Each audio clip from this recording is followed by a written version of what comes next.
start uploading. This is basically just a more elegant way of putting in the FAQ. So we'd have done one, and you'll notice we're transcribing, and you'll notice this button has changed to next upload. So we've transcribed one, and this button is now changed to be one of these, and now we've got a nice question form. A bit ugly, to be honest, but so that's the experience now, and it's not so you've got the question, and now the button's back to an upload and start analysing one. And I'll just do one more just to check it works, and then we're off. So we interrupt with that. That's how the FAQ pops up. Now if I log in as admin,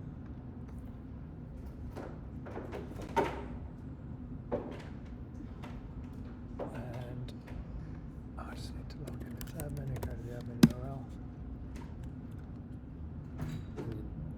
So now there is, under config, there is a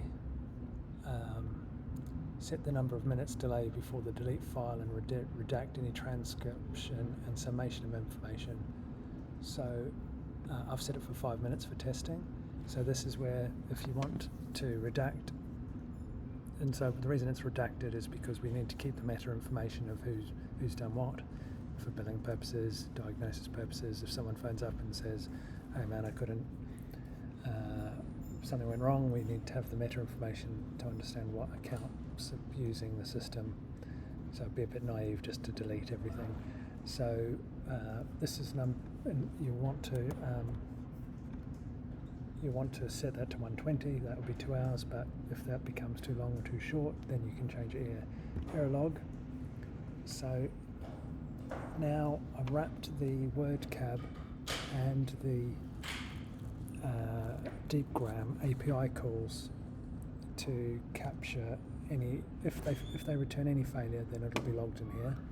If any failure happens in the app, it'll be logged in here. So when you see an error on the screen or a customer says something's gone wrong, this would be your first port of call to understand what has gone wrong. And then from this you would be able to understand, what do I have to do? Do I have to talk to Stripe? Do I have to talk to DeepGram? And so on.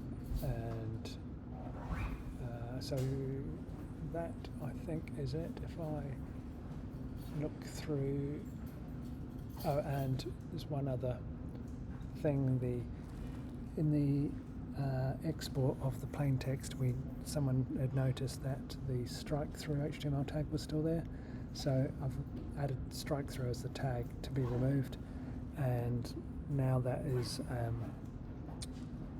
configured in the option sets. So should we come across any other tags that we need to worry about, we can change it in one spot and roll out the change to the whole app. For any HTML tags that I've missed, but I've done all the ones that I think that can be added by the editor.